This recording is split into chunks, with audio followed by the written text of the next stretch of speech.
Assalamu alaikum hurmatly Moskvada mekendештер, амансыздар. Сиздер менен кайрадан эле Москва бар. Бүгүн Отрадная метросундабыз. Отрадная метросунун экинчи выходунан чыкканда мына туугандар.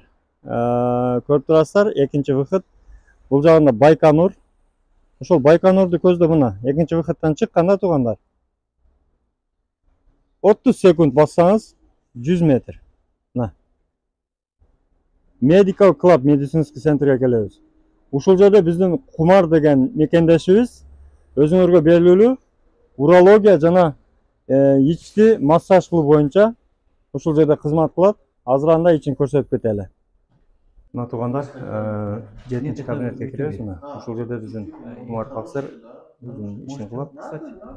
Ассаламу алейкум. Ва алейкум ассалам. Келиңиздер. Ден соолук иштер. Салам. Жакшыбы? Саламу алейкум. Саламу алейкум. İşleriniz жакшыбы? Болуп атабы? Сизди издеп кайрадан таап келдик. Рахмат, куш келипсиздер. Пациент бар эле. Жак пациентпи? Пациент бар, пациент бар. Как раз ишибиз элек, жакшы келипсиздер. Бул жигит биздин өзүбүздүн клиникада иштеген тиш доктору бала, стоматолог бала. Анын кокусунан эле бул башка проблема менен кайрылды. Шейни остеохондроз деп, ушу мойнунда көрүп бериңизчи деп кайрылып, анан адатымча эле мен жатып, жаткызып, ошол ички өңдөөйүн текшердим. Ички өңдөөйүн текшергенде ошол билдим, ошол эмелер бар экенчи.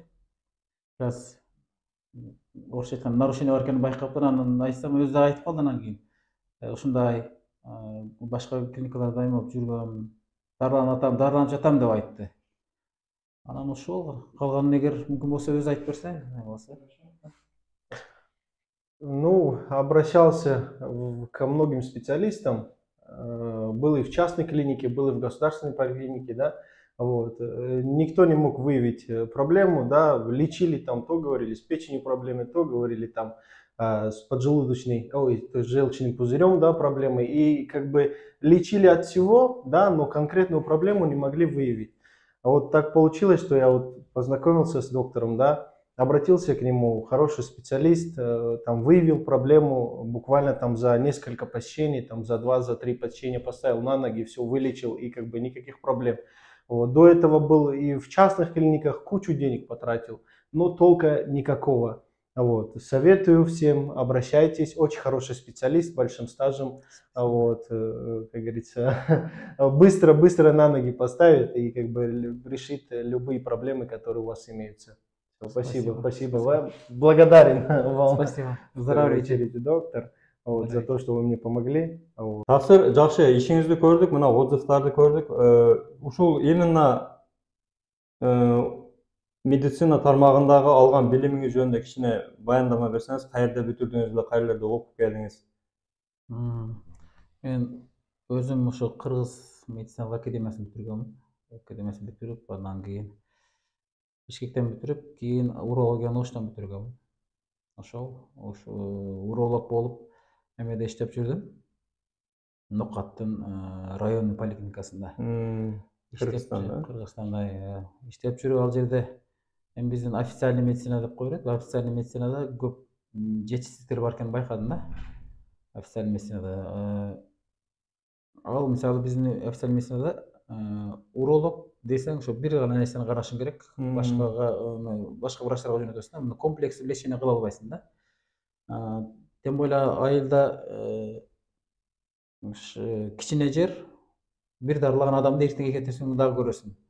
Көрөсүң, ал жолугасың, сүйлөшөсүң, эмне болду дейсиң, ал жерден анан кийин лечение алгандар алынат, албагандар көбүнчө эле кайталанат да, ооруларчы. Себебин табыш кыйын болот. Дарылайсың, эффект жок болот. Анан ойлонуп отуруп, эмне кылыш керек, эмне үчүн мындай болуп атат, изденип отуруп, анан кийин келип ошол азыр висцеральный массаж дегенге такалдык. Эң негизги оорунун башында көптөгөн оорунун үстүндө өт турат экен да. Өт турат экен. Ошол өттүн агылышын жакшыртып койсок, биз көптөгөн оорулардан айрылат экенбиз да. Өттүн агышын эле мына жолго салып коюш керек. Ошол эле сахарный диабет, ошол эле давление болгон, дагы башка көптөгөн оорулар, артериалдык давлениянын кан басымынын жогорулашы, ошол оорулардын көпчүлүгү ошо өттөн келип чыгат да. Анан ошо биздин оорулар деле мисалы бизде айтат, бөйрөгүмдө туз пайда болуп калыптыр, таш пайда болуп калыптыр дейт. Ушулар дагы өттөн пайда неме келет да. Эгер өт жакшы иштеп турса, тамак жакшы сиңип тура турган болсо, бөйрөккө дагы күч келбейт, бөйрөктүн иштеши жеңил болот. Туздар дагы ошол нерсе менен пайда болбой турган нерселер да. Негизи бул массажда адам мындай оорукчан адам жатып турганда соолуп туруш керек да негизичи. Моментально экен да. Моментально ошондой болуп, бирок биз көбүнчө өтүшүп кеткен оорулар келип атат, бирок ошон үчүн 3-4 өтө өтүшүп кеткен оорулар балдар келди. 4 сеанста жакшы болуп кетти. Бул дагы возрастына зависит этет. Эгер 40 жашка чейинкилер булар бат жакшы болчулар. Анан 40 жаштан өткөндөн кийин булар естественно организмдин регенерация деп коет. Ошо регенерация жайыраак жүрөт дагы. Аларга бир 5-6 может 10го чейинки сеанс өткөзүп калыш мүмкүн болот. Кандай оорулар менен сизге кайрылса болот учурда? Кайер ооруганда кайрылса болот? Мен жакшы суроо бердиңиз. Өткөнкү келип тартып кеткениңиздерде биз бел простатит ооруларына басым жасаган болчубуз да. Ошондо ошо бел оорулары боюнча келе баштады. Келип бел ооруларын келгенде эле ошо мен ич көңдөйүнү карап аттым да. Бел оорусу менен келип деле ич органдарын басып көргөнүбүздө ички органдарына чыгып атты. 80-85% балдарда ошол келгендерде ички органдардан чыгып атты. Кээ бир пациенттер ички органдарын массаж кылып жакшы кылып койсок, бел сакайып кетип аткан. Ушундай учурлар да болду да биздечи. Түшүнүп. Ошон үчүн эң негизгиси эме, организмде эң негизги ушул ич көңдөйүн оңдош керек. Ошол ич көңдөйүн оңдогон адамдын, тамагы жакшы сиңген адамдын иммунитети да бийик болот. Оорубайт дагы, өзү да сак жүрөт. Демек, адам жеген организм жеген нерсени жакшы сиңирип, жакшы таркаткан болсо, демек башка жерлерге дагы оорудун жок болушуна себеп болот экен да. Иммунитеттин көтөрүлүшүнө дагы ошол жерде себеп бар экен. Азыр ошол көпчүлүк эле соц тармактардан окуп калып атам, жировой гепатоз деген кант дарылайм депчи окушат. Жировой гепатоздун дарыларынын бир эмеси ушул висцеральный массаж. Бул азыр бизде Кыргызстанда көрүшөт, Москвада, Россияда, любой жерде, кайсы жерде көрүшөт. Кыргыздар жировой гепатоздун дарылашынын эң биринчи жолу ошол эле висцеральный массаж. Эгер эме кылсаңыздар, жировой гепатоз деген дартыңыздар боло турган болсо, барып ошо өзүңүздөр жашаган аймакта висцеральный массажды издеңиздер, табыңыздар. Ошол жерде висцеральный массажда бир курс алсаңыздар, буюрса жакшы болуп каласыздар деген ойдомун. Өтө сонун. Туугандар, көрдүңүздөр, демек сиздерге эгерде ошол массаждын түрү керек болсо, анда биздин устабызга кайрыласыздар. Кумар байкенин номерин астына жазып койдук, WhatsApp'тары бар, 24 саат иштейт. Instagram баракчасында коюп коебуз. Ошол Instagram баракчасына да катталып көрүп, ошол жерден анча-мынча кеңештерди, жакшы пайдалуу кеңештерди жазып киргизип турабыз да, жаңы эле ачыптыр. Буюрса ошол баракчага да катталып көрүп, маалымат алып турсаңыздар болот. Болот да?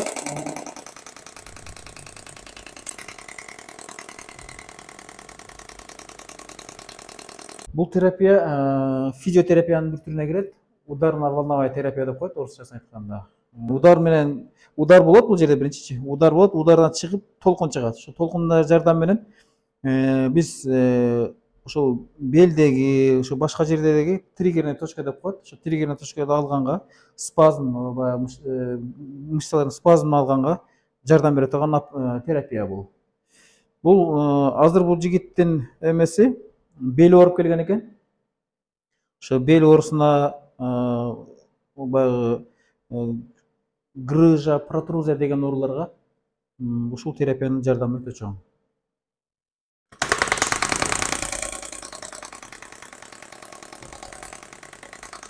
Мен дагы ушу иштеп жүрүп, көптөгөн фирмалар менен иштештим, өзүбүздүн дагы дарыларды жазып жүрдү, башында иштеп жүргөндө. Анан келип мен ошо сибирское здоровье эмесине такалдым. Булардын эң биринчи эле бизге мусулман калкына эме кылган нерсе капсулалар халал. Малдын, уйдун эмесинен жасала турган капсула да. Анан кийин экинчисинен булардын действиеси дагы мындай адамга берген таасири дагы өтө жакшы. Биз ошол эле синк пайдаланам мен, эркектер үчүн синк өтө жакшы. Синкчи. Граммы дагы эң жогорку немедеги, башкага салыштырмалуу граммы дагы ошол себептен действиеси жакшы. Ошол анан сахарный диабетке дагы глюкобокстагы дарылар өтө жакшы таасир берип атат. Витаминдер, простатинен келип калган жигиттерге ушуларга өтө жакшы таасир берип атат. Ошол негизинен сибирская здоровьены ушу тандап койгон себеби ошол. Биринчиден халялдыгы жакты, экинчиден ошол действиясы адамга берген таасири өтө жакшы. Өтө жакшы. Анда туугандар, мына көрдүңүздөр, эгерде ден соолук жагынан кичине сиздерде суроо кандайдыр талаптар пайда болсо, ушул таксырга кайрыласыздар. Номерлерин коюп койдук. Буюрса 24 саат WhatsApp'та иштейт. Андан дагы эскерте кетүүчү, сиздерге адрести көрсөттүк башында. Метрого болгону 1 эле мүнөт.